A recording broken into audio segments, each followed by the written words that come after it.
সম্মানিত ভিউয়ার্স, আসসালামু আলাইকুম। আশা করি সবাই আল্লাহর রহমতে ভালো আছেন। আলহামদুলিল্লাহ আমি ভালো আছি। আজকে আমি একটি ভিডিও করতে যাচ্ছি। এটা হচ্ছে যে খাবারগুলো খেলে পুরুষদের এনার্জি বা শক্তিটা বাড়বে। আমি সেই খাবারগুলো নিয়ে একটা আলোচনা করতেছি ইনশাআল্লাহ। যদি যেকোনো মানুষ বা যেকোনো পুরুষ বা যেকোনো মানুষ হচ্ছে তার শরীর স্বাস্থ্য যাতে ঠিক থাকে, শক্তিটা যাতে ভালো পায়। এজন্য আমি আপনাদেরকে আহ আজকে একটি বিষয় নিয়ে যেটা আলোচনা করবো সেটা হচ্ছে পুরুষের এনার্জি বৃদ্ধি পায় এমন কয়েকটি খাবার নিয়ে আলোচনা করবো। ১ নম্বর হচ্ছে হাঁসের ডিম। কোনো পুরুষ যদি তার শরীরকে সুস্বাস্থ্য বা শক্তিশালী করতে চায় তাহলে সে অবশ্যই হাঁসের ডিম খাবে এবং প্রত্যেকদিন সে ২ চামচ করে মধু খাবে। তাহলে মধু যদি খায় প্রত্যেকদিন তাহলে তার শরীরের আহ রোগ প্রতিরোধ ক্ষমতা বাড়বে, শরীরে শক্তি পাবে।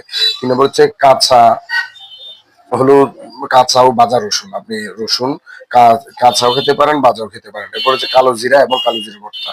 তো এই প্রোডাক্ট গুলো যদি খান তাহলে একটা পুরুষ অবশ্যই তার শরীরে শক্তি পাবে।